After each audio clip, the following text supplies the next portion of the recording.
Good afternoon, everyone. My name is Dr. Rohit Kumar, Assistant Professor, AMT College of Law. Today, I am going to deliver a lecture on evolution of public administration. First of all, we need to understand what is public administration and how it emerged. Uh,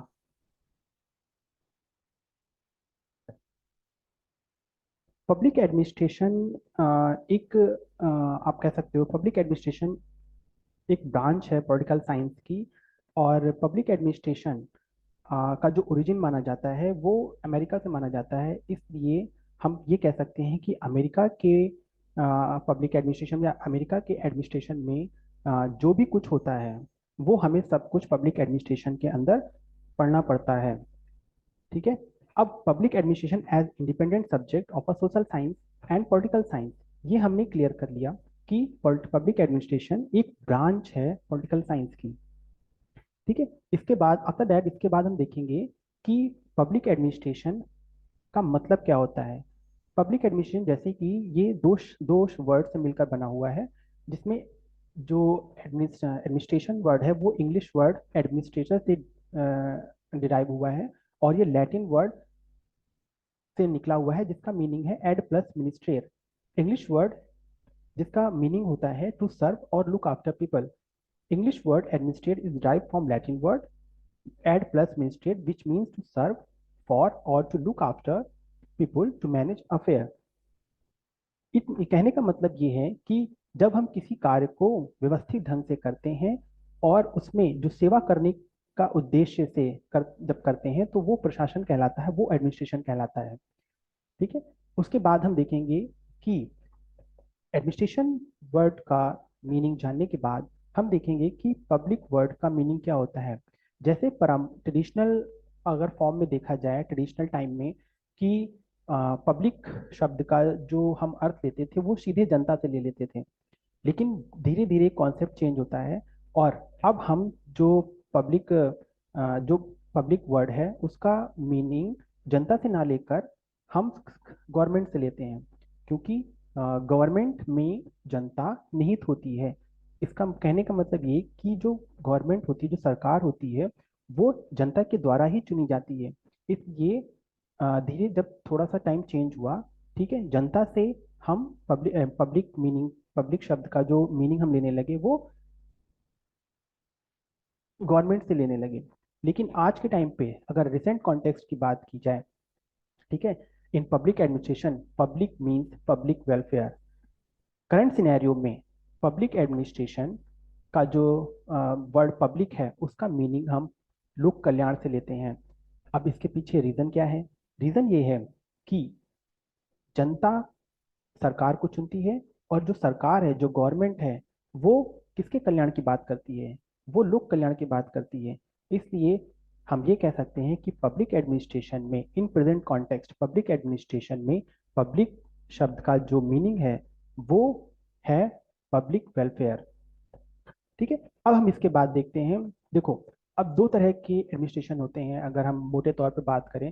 एक public administration और एक होता है private administration.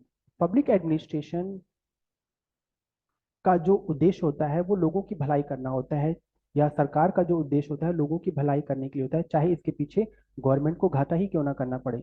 लेकिन जो private administration होता है उसका जो मोटिव होता है, जो उसका फोकस होता है, वो ज़्यादा से ज़्यादा लाभ कमाने का होता है या वो प्रॉफिट कमाना चाहती है। पब्लिक एडमिनिस्ट्रेशन में जो रूल्स और रेगुलेशन होते हैं उनका कठोरता से पालन किया जाता है। वहीं पे अगर प्राइवेट एडमिनिस्ट्रेशन की बात की जाए तो उसका उसमें जो रूल्स और रेगुलेशन होते हैं उसमें थोड़ी फ्लेक्सिबिलिटी होती है। तो आपको पहले यहाँ तक पब्लिक एडमिनिस्ट्रेशन और प्राइवेट एडमिनिस्ट्रेशन में जो थोड़ा डिफरेंस था वो समझ में आ गया। ठीक है। अब हम इसके बाद देखते हैं कि evolution of public administration as a independent subject कैसे इमर्ज किया, और इसके इसमें इसको हमें कैसे पढ़ना है। देखो, एवोल्यूशन जानने के लिए पब्लिक एडमिनिस्ट्रेशन को 5 फेजेज में डिवाइड किया गया है। ठीक है। There are 5 phases in evolution of public administration. The first one is politic administration dichotomy, year 1887 to 1926. Phase 2, the era of principle, 1927 to 1937. Phase 3, criticism of challenges, 1938 to 1950. The fourth one is crisis of identity 1950 to 1970, and the last phase 5 public policy perspective 1970 to onwards. आप लोगों ने कहीं कहीं देखा होगा किसी किसी book में पब्लिक एडमिनिस्ट्रेशन के एवोल्यूशन के 6 फेजेस दिए गए हैं। ठीक है, यहाँ आप कंफ्यूज ना हो। अगर हम 6 फेज की बात करें तो तो हमारा जो 6 फेज होगा वो 1991 से शुरू होता है, लेकिन हम अपने फिफ्थ फेज में ही 1970 से आगे का हम पढ़ लेंगे। मतलब कहने का मतलब ये कि अगर अगर आपको 6 फेज पढ़ना है तो आप पांचवें फेज को 1970 से 1990 तक कर दें, और 6 फेज की जो टाइम पीरियड है वो 1991 से शुरू मानी जाएगी। ठीक है, अब फेज 1 की हम बात करते हैं। फेज 1 जिसको हम कहते हैं पॉलिटिक्स एडमिनिस्ट्रेशन डाइकोटमी। इसका मतलब इसमें हमें देखो 1987 से पब्लिक एडमिनिस्ट्रेशन की शुरुआत मानी जाती है। Woodrow Wilson was the first scholar who mainly set the tone for the early study of public administration through his essay entitled The Study of Administration appeared in 1887, in which he emphasized the necessity of developing the scientific foundation of the discipline. Woodrow Wilson एक पहले scholar थे जिन्होंने ये बताया 1887 में कि public administration और जो पॉलिटिकल एडमिनिस्ट्रेशन है वो दोनों अलग अलग सब्जेक्ट हैं। वुड्रो विल्सन जो हैं उन्होंने 1887 में एक आर्टिकल पब्लिश किया जिसका नाम था द स्टडी ऑफ एडमिनिस्ट्रेशन, और जो कि पॉलिटिकल साइंस क्वार्टरली जर्नल में पब्लिश हुआ। इस स्टडी में दो इनका आर्टिकल था द स्टडी ऑफ एडमिनिस्ट्रेशन, उसमें इन्होंने बताया कि नीतियां बनाना जो पॉलिसी होती है वो पॉलिटिशियन बनाते हैं, और पॉलिटिक्स का स्टडी करने जो है वो राजनीतिक विज्ञान में की जाती है। मतलब ये कि नीतियां बनाना राजनीतिज्ञों का काम है और राजनीति का अध्ययन राजनीतिक विज्ञान में किया जाता है, और उसी तरह इन नीतियों को लागू करने का जो काम होता है वो प्रशासक द्वारा किया जाता है, और प्रशासकों का अलग विज्ञान होना चाहिए जिसे वुड्रो विल्सन अलग विज्ञान होना चाहिए। वुड्रो विल्सन राजनीति विज्ञान और लोक प्रशासन पब्लिक एडमिनिस्ट्रेशन को एक के बीच में एक बड़ी दीवार खड़ी करना चाहते थे। ठीक है, Woodrow Wilson he strongly distinction between political activity and administrative activity in public organization. Woodrow Wilson ये चिल्ला चिल्ला कर कह रहे थे, या उनका जो मोटिव था वो पब्लिक एडमिनिस्ट्रेशन को एक अलग विषय के रूप में उसको इस्टेब्लिश नहीं करना चाह रहे थे। उनका जो मोटिव था, उनका जो फोकस था वो अमेरिकी एडमिनिस्ट्रेशन में रिफॉर्म करने का था। इसलिए वो ये कहते हैं कि पब्लिक एडमिनिस्ट्रेशन एक अलग सब्जेक्ट है और पॉलिटिकल एडमिनिस्ट्रेशन अलग सब्जेक्ट है।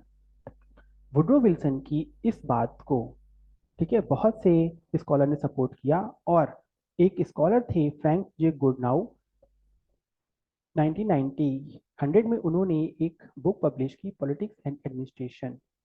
Wilson's view was further continued by Frank J. Goodnow, who in his book Politics and Administration published in 1900, Frank जे गुडनाउ ने पब्लिक एडमिनिस्ट्रेशन या जो वुड्रो विल्सन का जो आइडिया था कि पब्लिक एडमिनिस्ट्रेशन और प्राइवेट एडमिनिस्ट्रेशन अलग अलग होते हैं, गुडनाउ ने उनकी इस बात को सपोर्ट किया, और इसके ऊपर 1900 में एक पूरी की पूरी बुक लिख दी जिसका नाम था politics and administration, public administration.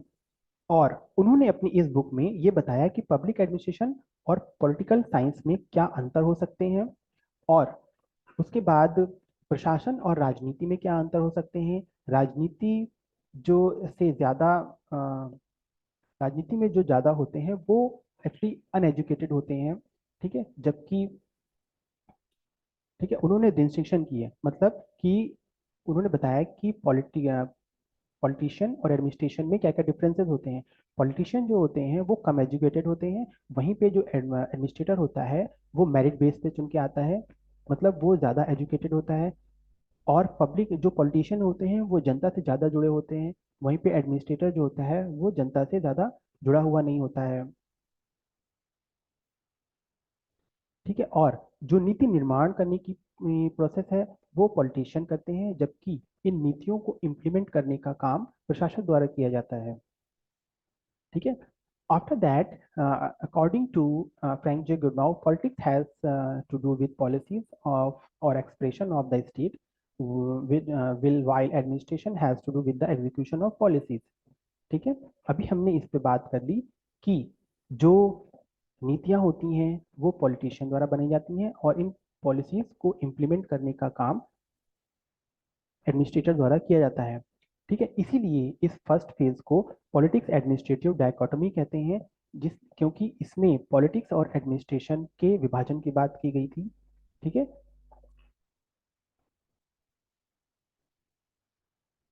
उसके बाद phase two.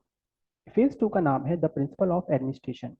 During this phase scholars believe that public administration is a separate activity with its own well marked field and principle. In 1927, Willoughby book Principle of Administration.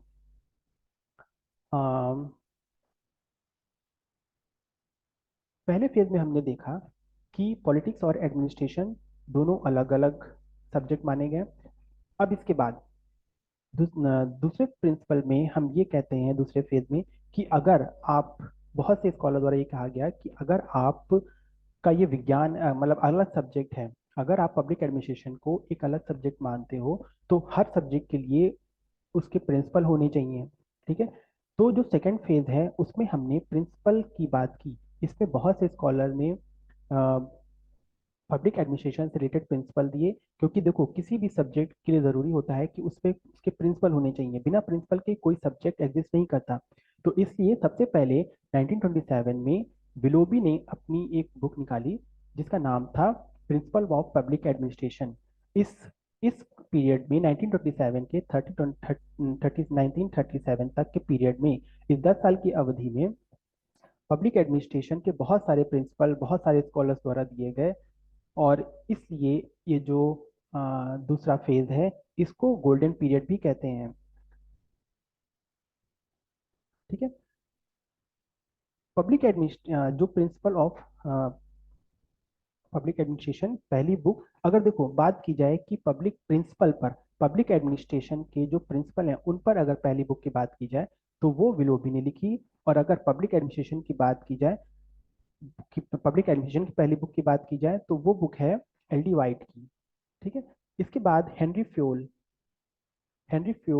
Industrial and general management gave 14 principle of organisation. Henri Fayol, इसी समय 1930 में Henry Fayol ने एक book लिखी जिसका नाम था industrial and general management. इस बुक में उन्होंने पब्लिक एडमिनिस्ट्रेशन या ऑर्गेनाइजेशन के 14 प्रिंसिपल दिए। ठीक है, इसके बाद 1937 में गुलिक और उर्विक ने papers on the science of administration एक बुक दी जिसमें उन्होंने पोस्ट कॉर्ड थ्योरी दी। 1937 गुलिक और उर्विक ने papers on the science of administration book लिखी। इसमें संगठन के सिद्धांतों पर विस्तार से चर्चा की गई। ठीक है, और इसी में उन्होंने पोस्ट कॉर्ड दिया। ठीक है, अब इस दशक में पब्लिक एडमिनिस्ट्रेशन को जितनी रिस्पेक्ट मिली, जितना इसमें लोगों को अट्रैक्ट किया, ठीक है, वो इसी कारण इस सेकंड फेज को गोल्डन पीरियड कहा जाता है। ठीक है, अब देखो पहले फेज में हमने पढ़ा कि पॉलिटिक्स और एडमिनिस्ट्रेशन दोनों अलग अलग होते हैं। दूसरे हमने कि अगर वो सब्जेक्ट अलग है तो उसके कुछ प्रिंसिपल की बात की, तो दूसरे फेज में प्रिंसिपल दे दिए गए। ठीक है, थर्ड फेज में जिसको हम कहते हैं era of criticism and challenges, जिसकी टाइम पीरियड है 1938 से 1947।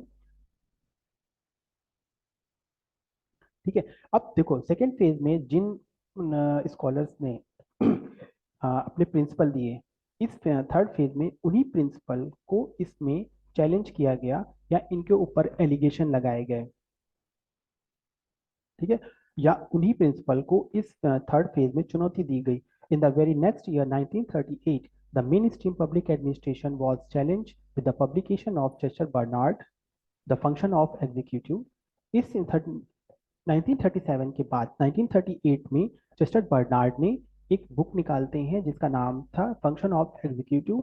इस बुक में उन्होंने पब्लिक एडमिनिस्ट्रेशन के जो प्रिंसिपल दूसरे फेज में दिए गए थे उनको चुनौती देते हैं। ठीक है, अब इसी फेज में दूसरा चैलेंज जो है, the second challenge to the field was that there could be no such thing as principle of administration. In 1946 Herbert Simon gave a foreshadowing of his administrative behavior in an article entitled Proverb of Administration, published in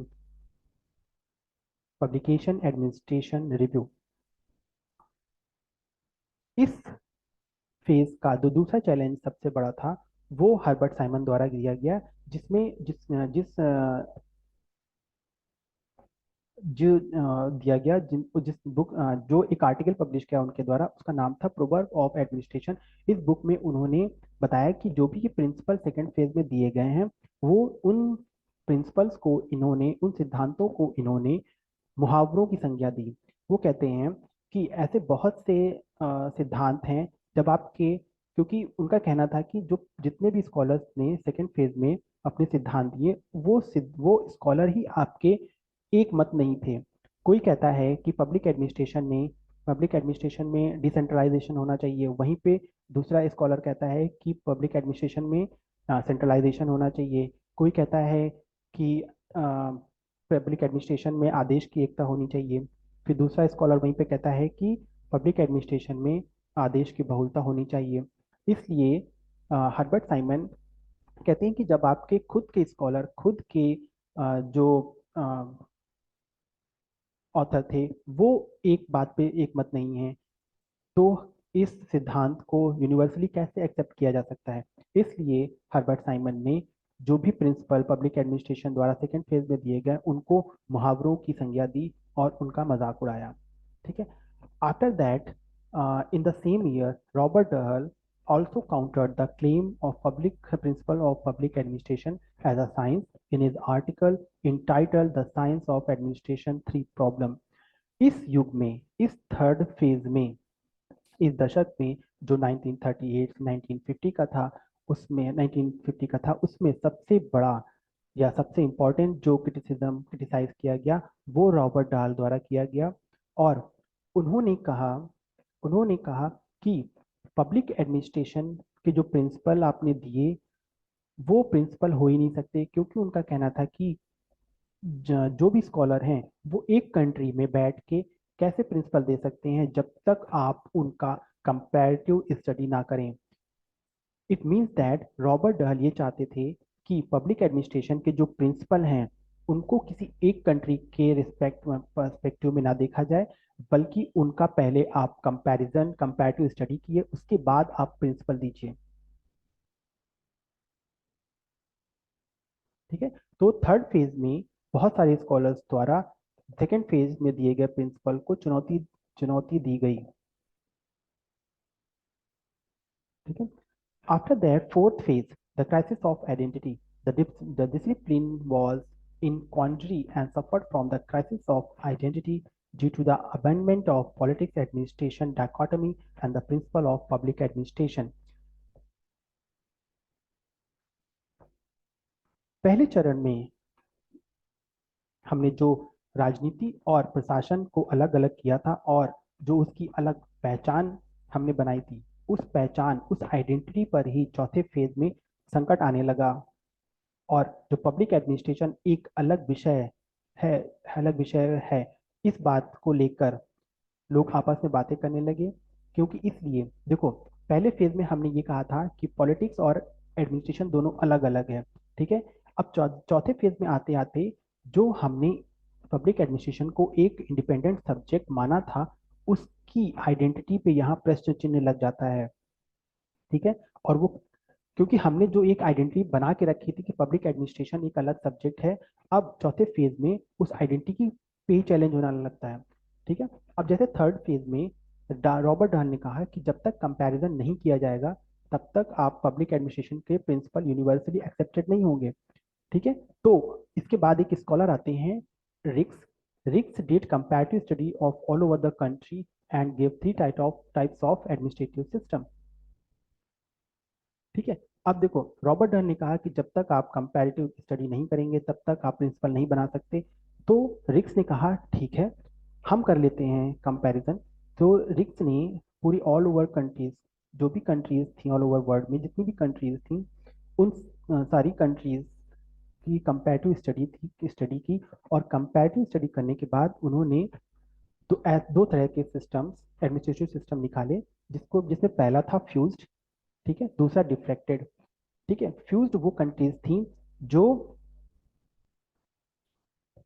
under developed थी, और diffracted वो countries थी जो develop कर चुकी थी। लेकिन जब रिक्स ने इनका स्टडी की तो कुछ ऐसी कंट्रीज भी निकल आई जिनमें फ्यूज्ड के भी फीचर्स थे, डिफ्रेक्टेड के भी फीचर्स थे। ठीक है। ऐसी कंट्रीज, तो उन कंट्रीज को रिक्स ने प्रिस्मैटिक सोसाइटी, प्रिस्मैटिक समाज की संज्ञा दी। ठीक है। मतलब कहने का ये है कि फ्यूज्ड वो कंट्रीज होती हैं, आप समझने के लिए कह सकते हो फ्यूज्ड वेस्ट कंट्रीज जो अंडर डेवलप्ड हैं, डिफ्रेक्टेड वो कंट्रीज जो डेवलप्ड कंट्रीज डेवलप्ड हो चुकी हैं, और प्रिस्मैटिक कंट्रीज वो जो अभी डेवलपिंग हैं। ठीक है। तो रिक्स ने इन डेवलपिंग कंट्रीज या प्रिस्मैटिक कंट्री सोसाइटी का स्टडी की, और वहाँ का जो एडमिनिस्ट्रेशन था, ठीक है, उसको उन्होंने साला मॉडल कहा। वहाँ के जो एडमिनिस्ट्रेटिव सिस्टम था प्रिस्मैटिक सोसाइटी का, उसको उन्होंने साला मॉडल की संज्ञा दी। एडमिनिस्ट्रेटिव सिस्टम जो प्रिस्मैटिक सोसाइटी में पाई जाती है, रिक्स ने उसे साला मॉडल का नाम दिया और कहा कि विकास जो डेवलपिंग कंट्रीज हैं, वहाँ की जो एडमिनिस्ट्रेटिव सिस्टम है वो न केवल अपने इन्वायरमेंट से अफेक्टेड होती है, बल्कि बल्कि इन्वायरमेंट को अफेक्ट भी करती है। कहने का मतलब ये कि जो हमने पहले फेज में कहा था कि पॉलिटिक्स और एडमिनिस्ट्रेशन दोनों अलग अलग है, ठीक है, वही बात यहाँ पर आकर गलत हो जाती है, क्योंकि यहाँ पे रिक्स कह रहे हैं कि जो पॉलिटिक्स है या जो एडमिनिस्ट्रेटिव सिस्टम है, वो कहीं ना कहीं इन्वायरमेंट से अफेक्टेड होता है, और वही और इन्वायरमेंट एडमिनिस्ट्रेटिव सिस्टम को भी अफेक्ट करता है। कहने का मतलब ये कि दोनों एक दूसरे से इंटरलिंक्ड हैं, एक दूसरे को अफेक्ट करते हैं।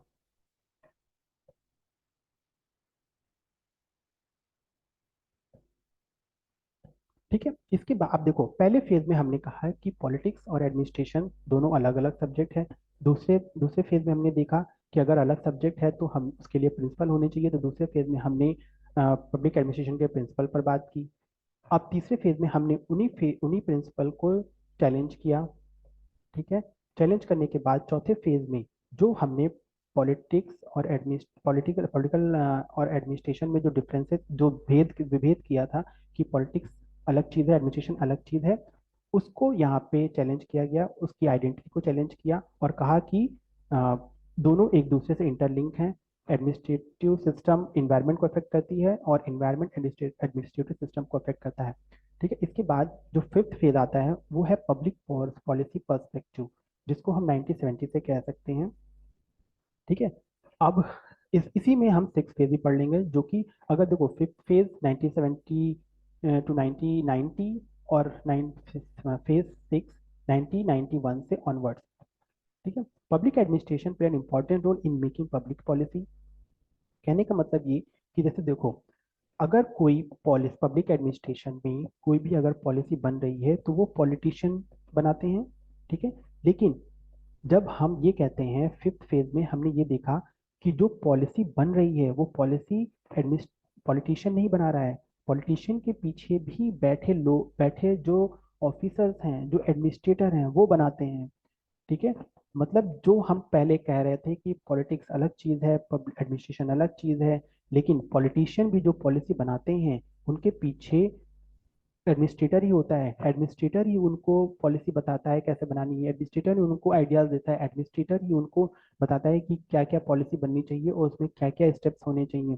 एडमिनिस्ट्रेटर ही बताता है कि उसमें उससे क्या क्या बेनिफिट होंगे और उसके क्या क्या डिसएडवांटेज होंगे। ठीक है।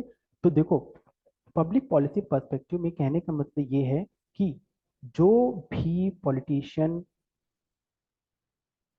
पॉलिसी बनाता है उस पॉलिसी को बनाने के पीछे कहीं ना कहीं एडमिनिस्ट्रेटर ही होता है, क्योंकि एडमिनिस्ट्रेटर ही मेरिट के थ्रू चुन के आता है और वो पॉलिटिशियन के अकॉर्डिंग ज़्यादा एजुकेटेड होता है। ठीक है। अब देखो, न्यू पब्लिक एडमिनिस्ट्रेशन 1967 में एक हनी रिपोर्ट आती है। ठीक है। फिर उसके बाद 1968 में एक फिलाडेल्फिया कॉन्फ्रेंस होती है। फिर 1968 में मिडोब्रो कॉन्फ्रेंस होती है जिसको चेयर करते हैं ड्वाइट वाल्डो। ठीक है। न्यू एडमिनिस्ट्रेशन की जो बात की जाती है, जैसे देखो जो पुराना एडमिनिस्ट्रेशन था उसमें बहुत सी ऐसी कमियां थी, बहुत से ऐसे कुछ ज़रूरतें थी जो उसमें ये बताते थे कि करप्शन हो सकता है। ठीक है। वैसे ही न्यू पब्लिक एडमिनिस्ट्रेशन जब आया, न्यू पब्लिक एडमिनिस्ट्रेशन का मतलब है कि जो पुराना एडमिनिस्ट्रेशन था उसमें जब कुछ रिफॉर्म किए गए, रिफॉर्म करने के बाद ही जो नया एडमिनिस्ट्रेशन सामने आता है उसको न्यू पब्लिक एडमिनिस्ट्रेशन कहते हैं। कहने का मतलब ये कि हनी रिपोर्ट, फिलाडेल्फिया कॉन्फ्रेंस और मिनोब्रोक कॉन्फ्रेंस, इन तीनों घटनाओं के बाद पब्लिक एडमिनिस्ट्रेशन में जो नया सुधार हुआ वो नया सुधार ही न्यू पब्लिक एडमिनिस्ट्रेशन कहा जाता है। ठीक है। यहाँ पे हम देखेंगे कुछ फीचर्स हैं पब्लिक एडमिनिस्ट्रेशन के। जैसे देखो, रेलेवेंस, वैल्यू ओरिएंटेड चेंज और इक्वालिटी। पुराने पब्लिक एडमिनिस्ट्रेशन में जो पुराने पब्लिक एडमिनिस्ट्रेशन में जो रेलेवेंस की कमी थी, न्यू पब्लिक एडमिनिस्ट्रेशन में रेलेवेंसी कर दी गई। ठीक है। पुराना एडमिनिस्ट्रेशन वैल्यू लेस था, नए पब्लिक एडमिनिस्ट्रेशन में वैल्यूज पर ज़्यादा जोर दिया गया। पुराने एडमिनिस्ट्रेशन में किसी भी तरह के चेंजेस की बात नहीं की, नई न्यू पब्लिक एडमिनिस्ट्रेशन में बहुत सारे चेंजेस की बात की गई। ठीक है। और पुराने एडमिनिस्ट्रेशन में इक्वालिटी नाम की चीज़ नहीं थी, न्यू पब्लिक एडमिनिस्ट्रेशन में इक्वालिटी को भी प्लेस दी गई। ठीक है। इसके बाद देखो, जब सिक्स फेज में, जिसको हम सिक्स फेज कहते हैं, उसमें आपको न्यू पब्लिक मैनेजमेंट ही पढ़ना है।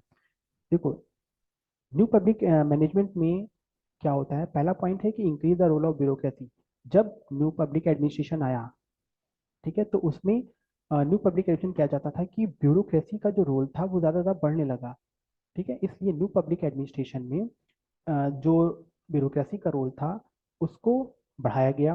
ठीक है। प्लस जो जो पुराना पब्लिक एडमिनिस्ट्रेशन था, ठीक है, पब्लिक एडमिनिस्ट्रेशन में, और पहले तो पब्लिक एडमिनिस्ट्रेशन और पब्लिक मैनेजमेंट दोनों डिफरेंट थिंग है। ठीक है। कुछ चेंजेस कर दिए गए थे। जैसे पुराने पब्लिक एडमिनिस्ट्रेशन में ब्यूरोक्रेसी जो थी वो कभी कभी करप्ट हो जाती थी। ठीक है। न्यू पब्लिक एडमिनिस्ट्रेशन में ब्यूरोक्रेसी का तो रोल बढ़ाया गया और उसी के साथ साथ जो रिक्रूटमेंट था उसको कॉन्ट्रेक्चुअल कर दिया गया। ठीक है। कॉन्ट्रेक्चुअल करने का मतलब ये कि जैसे मान लो कोई अगर रिक्रूटमेंट हो रहा है, ठीक है, तो उसको कुछ टाइम के लिए करना है। अगर उससे उनको बेनिफिट है तो वो उसको कंटिन्यू करेंगे, वरना कोई दूसरा रिप्लेस कर दिया जाएगा। ठीक है। इसी में न्यू पब्लिक मैनेजमेंट में ऑसबॉर्न और गैबलर ने एक बुक लिखते हैं जिसका नाम था री इन्वेंटिंग गवर्नमेंट। इस बुक में उन्होंने क्लियरली बात की कि हमें सीमित सरकार चाहिए। सीमित सरकार का मतलब ये कि जो गवर्नमेंट होगी वो कहीं ना कहीं कम शासन करेगी और जिससे जो एडमिनिस्ट्रेशन होगा उस पर ज़्यादा से ज़्यादा उनको काम करने का मौका मिलेगा। Thank you.